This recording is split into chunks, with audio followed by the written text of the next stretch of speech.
Reality Transurfing. Since the beginning of time, people have been noticing that the world behaves in a dual way. On the other hand, all occurring on the material level is more or less understandable and explainable in terms of the laws of natural science. But on the other hand, when faced with phenomena belonging to the subtle level, these laws cease to be effective. Why can't we succeed in uniting the various manifestations of reality into one knowledge system? The result is a strange picture, as if the world plays hide and seek with the man and is unwilling to reveal its true nature. Scientists hardly succeed in formulating a law that explains a given phenomenon and another phenomenon appears, and it does not fit with the explanation of the previous law. And this pursuit of truth, elusive as a shadow, continues forever. But here's something interesting. The world does not simply hide its real face. It readily accepts the appearance that people attribute to it. And this happens in all areas of natural science. For example, if we are to represent a given object from the micro world as a particle, experiments have to be carried out in order to prove this. But in case we assume that this is not a particle, but an electromagnetic wave, the world would not object and would readily manifest itself. The same would be the result if we would ask about it, the matter from which it is made. Is it a dense matter? It will answer yes. And perhaps it is made of energy. The answer is again affirmative. As is known, a continuous process of birth and annihilation of microparticles takes place in the vacuum. Energy is converted into matter and vice versa. It's not worth it to even ask the world what is primary, matter or consciousness. It will again change its mask in a cunning way to turn to us exactly the side we would like to see. Representatives of various doctrines argue proving contracting viewpoints, but reality makes it impartial judgment. Actually, all of them are right. It turns out that not only the world is elusive, but it's also yielding, and, in other words, it behaves like a mirror. All concepts of reality are literally reflected by the world, whatever they might be. But are all attempts to explain the nature of reality is vain? Since the world will always agree with what we think about it, and at the same time it will always avoid straightforward answer. In fact, things are much simpler. It is not necessary to seek absolute truth in the different manifestations of the diverse reality. All that you need to do is to accept the fact that just like a mirror, reality has two sides: physical, which can be touched with a hand, and metaphysical, that is beyond the borders of perception, but is just as accurate. Today science explores what is reflected in the mirror, and the esotericism tries to look at the other side of the mirror. That's what their argument is all about. Yet what is it there, on the other side of the mirror? As an esoteric teaching, transfusing provides one of the possible answers to the question. On the other side of the mirror, there is the space of variations, an informational structure in which scenarios of all possible events are stored. The number of variants is endless, like the infinite number of positions of a point on the coordinate web. There, everything that was, that is, and that will be is stored. This means that the access to the space of variations opens opportunities for clairvoyance. The only problem is that an endless number of variations exist, thus events that will never happen can also be seen. That's why clairvoyants often make mistakes in their predictions, since they could see what never happened or would never happen. So you can relax about that. Your future cannot be known by anyone, because no one can predict which variation will actually happen. Similarly, there is no guarantee that while dreaming, you saw exact sector in the space of variations that is to become reality. And this is just great, as your future is not premeditated. This means that there is always hope for something better.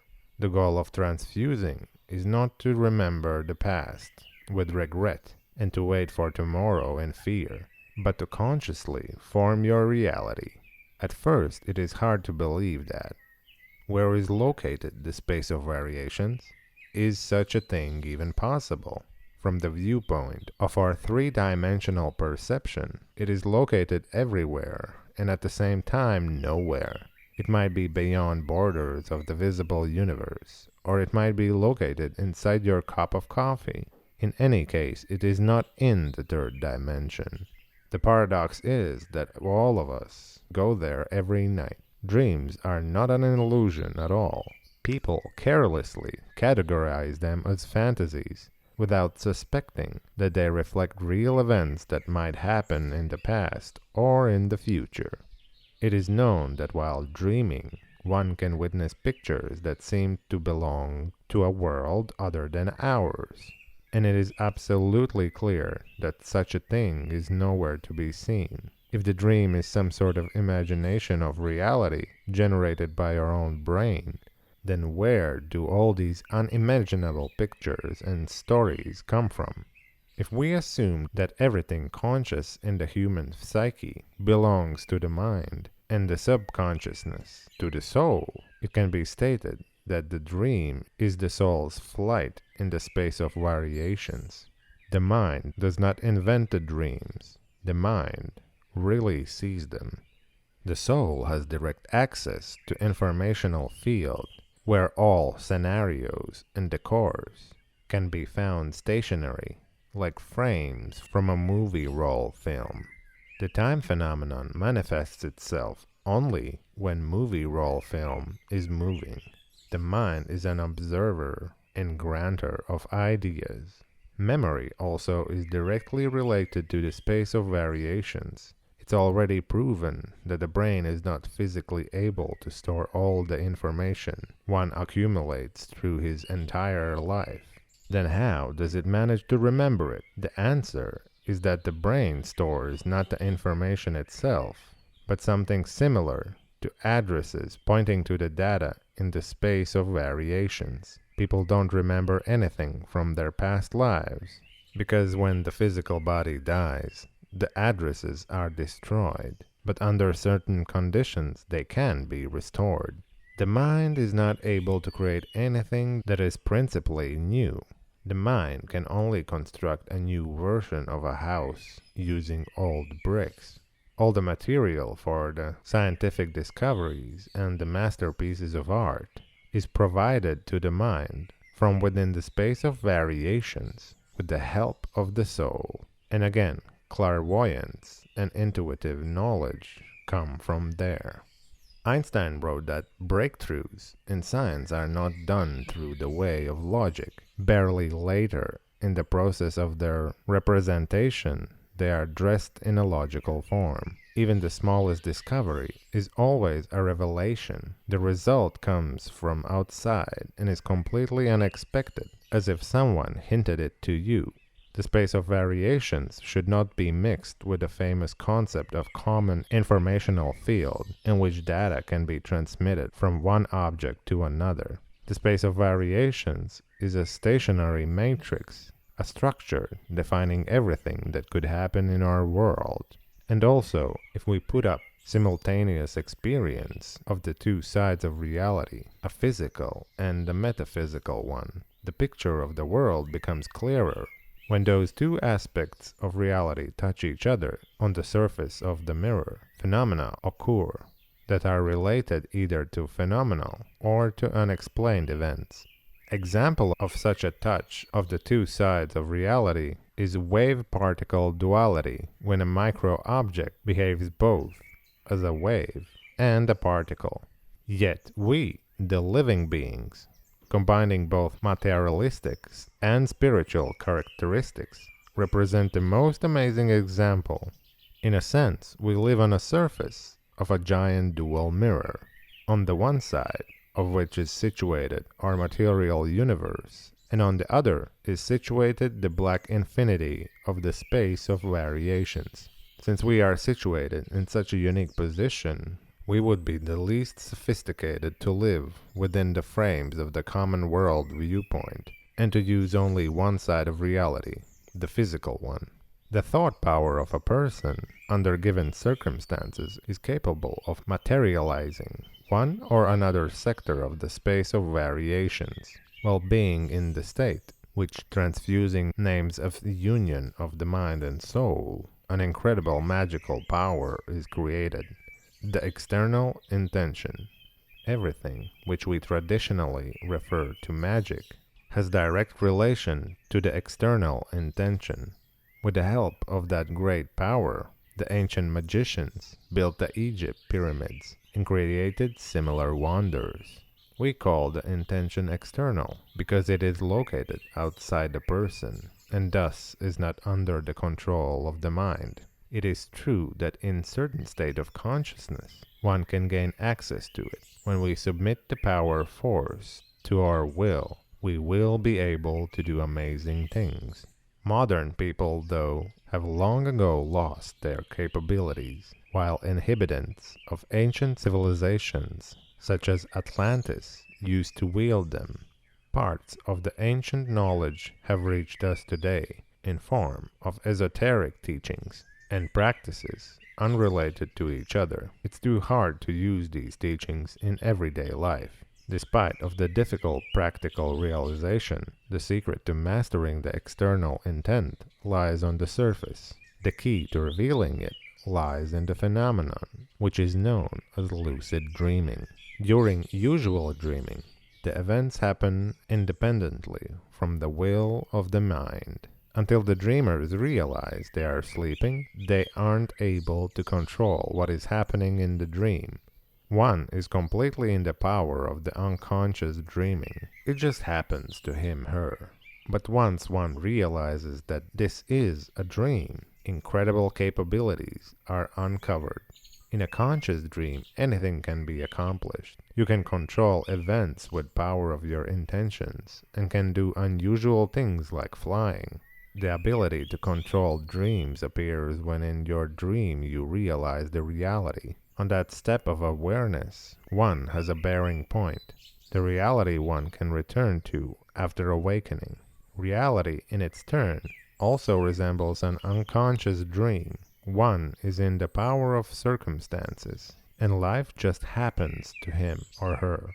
People do not remember their past lives, and have no bearing point to use it for going up to the next level of awareness. Despite all of the above, the situation is not hopeless. In transfusing, there is another way around, which allows you to make the external intention serve you. People are able to form their reality, but to do that, they have to follow certain rules. The ordinary human mind unsuccessfully tries to impact the reflection in the mirror, when actually the image itself should be changed. The image is in the direction and concept of human thinking. In order to turn your desires into reality, you need more than just desire. The image from the one side of the mirror should match certain parameters of the respective sector from the space of variations on the other side. But that is also not enough. We should know how to use the mirror, and it is not simple, and it's too weird. Imagine the following unusual situation. You stand in front of a mirror, and there is nothing. Emptiness. After a while, a reflection starts to appear, like the exhibiting of photography. Then you start to smile, but in reflection, you still see the same serious face. The mirror of the space of variations functions in the same way. Only the delay there is considerably longer, for which reason the changes cannot be perceived. The material realization is inert, but if certain conditions are met, the reflection will be shaped, meaning that the dream can become true. Your image in front of the mirror is an existing physical object. and your reflection, which is of no material substance, is alleged metaphysical, but at the same time just as real as the image itself. Unlike the usual mirror, the material world manifests itself as a reflection, the images of which are the intention and thoughts of God, as well as of all living beings, his manifestations. The space of variations is a kind of matrix, a template, used for tailoring, sewing, and demonstration of the models, the movement of all matter, the information about how things should occur in the same material world is stored there. Every scenario is a sector of the space, containing the scripts and decors, the trajectory and shape of matter. In other words, the sectors define what must happen in every scenario and how it must look like. So the mirror divides the world into two halves, valid and alleged one. Everything having a material shape is within the real half, and it behaves according to the laws of natural science. Science and the usual world viewpoint are dealing only with what happens in reality. For reality, we assume everything that can be observed and directly affected.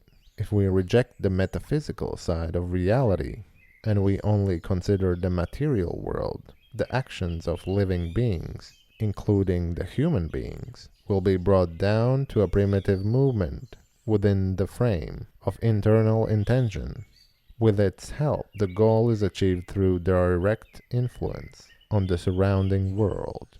In order to achieve something, you need to make certain steps, to push forward, to work with your elbows. Generally speaking, to do some specific job. Material reality reacts immediately on the direct influence, which creates the illusion that this is the only way you can get any results. However, within the frame of the material world, the circle of the realistically achievable goals is significantly reduced. You have to rely on that which is available. Everything comes down to means and possibilities, which are usually quite limited.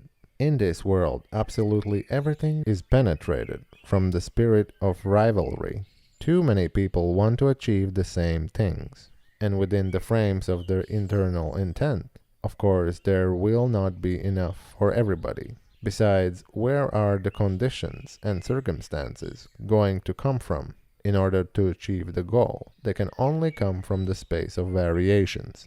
On the other side of the mirror, everything is in excess and without any competition. There are no commodities, but what is great is that you can choose the commodity as if choosing from a catalog and order it. Sooner or later, it will be delivered and you won't have to pay for it. All you have to do is fulfill certain, not too complicated conditions, and that's all. Doesn't that sound like a fairy tale? Not at all.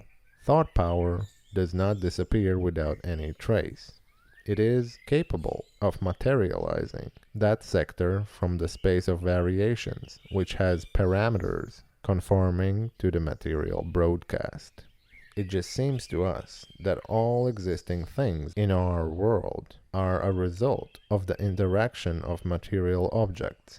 Here, the processes on fine level play a significant role when the virtually existing scenarios manifest into reality. The cause-effect links of the fine processes are not always evident, and despite the fact they form on at least half of our own reality. Usually a materialization of the sectors of the space of variations happens independently from our will, because people do not focus their mental energy, let alone the less developed creatures.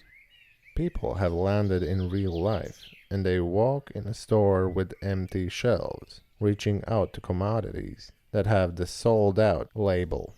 There are only low quality stocks, but even for them you need to pay a high price.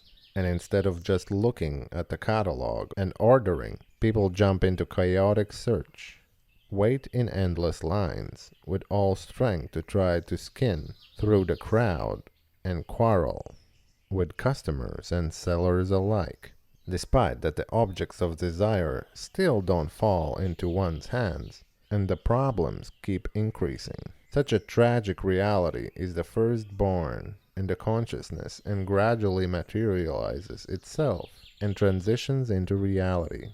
Every living creature, with its direct actions on one hand and thoughts on the other hand, creates a layer of its own world. All layers are piled over one another, and thus every living being makes its contribution to the shaping of reality. The layer of the world is categorized with certain conditions and circumstances, from which the way of the life of the separate person is created. The vital conditions are different, comfortable or cruel, favorable or aggressive. Of course, the environment in which person is born plays an important role, but the later life, in most cases, goes depending on the attitude of that person towards the self and the surrounding environment. People's view on the world, to a great degree, defines the subsequent changes in their way of living. That sector of the space of variations is materialized, the scenarios and decors of which match the direction and nature of mental broadcasting. And so two factors participate in the shaping of given layer. On one side of the mirror, the internal intention, and on the other, the external one. With their direct actions, people can influence the objects of material world, and with their thoughts, they can realize everything that still does not exist there. If a person is convinced that everything good in this world is already sold out, then that person will really encounter empty shelves only. If the person thinks that for good commodities he has to wait on a long line and to pay expensive prices, then it will be so. If his or her expectations are pessimistic and full of doubts, they will come true for sure. If he thinks that he will encounter an unfriendly circle of people, his or her feeling will come true. But if he has the innocent thought that the world has reserved from him or her all the best, which inexplicably will become true, that's how people form the layer of their world with their thoughts. But in most cases, they don't understand how this happens. People strive to have all things happen the way they want. They try to apply their simple principle to the world. Whichever direction I turn, there I will go. If I push something hard at a specific place, there it will be bended. But who knows why? The world refuses to subdue. Something more, a person turns to one side, but the world takes this person to another. One should think, if reality behaves so inadequately, then a different approach is needed. Maybe reality subdues to other laws, but a person does not want to stop to look around and continues to stubbornly act his or her way. After such work, one gets a layer of a world where everything is as I didn't want it to be. On the contrary, a lot of things happen the way I did not want them to be. Some weird, freakish, contrary reality. Often we have the feeling as if the world deliberately messes with us, as if some unexplainable force attracts trouble to us. Our fears come true, our worst expectations happen in reality. In reality, we are always haunted by that, which we hate and try to avoid. Why does it happen so? From the theory of transurfing, it is known why we happen to get what we do not want, especially if that aversion is barely containable. You are either afraid or hate something with your entire heart, then the external intention will give you exactly that is excess. The mental energy, born from the union of the mind and soul, turns the possibility into reality. In other words, the sector of the space of variations, the parameters of which match the mental broadcast, gets materialized if your soul's feelings are in union with the thoughts of the mind. But that is not the only reason for the realization of the worst expectations. Generally put, a life without problems is normal. Everything plays out nice and smoothly if you sail across the current of scenarios without breaking the balance. Nature does not like to waste energy and does not strive to create intrigues. Unwanted circumstances and events occur because the unnecessary potentials import distortions into surrounding energy image, and the attitudes of dependence make the problems deeper. Unnecessary potentials emerge when too much importance is attributed to some qualities. Relations of dependence between people are created when they compare themselves to others, confront each other, and put conditions of the sort, "If you do so, then I will." Unnecessary potential is not that scary till the distorted assessment exists on its own, without any relations to anything else. But when the artificially inflated assessment of one object is placed in comparison to another object, polarization occurs. That gives birth to the wind of balancing forces.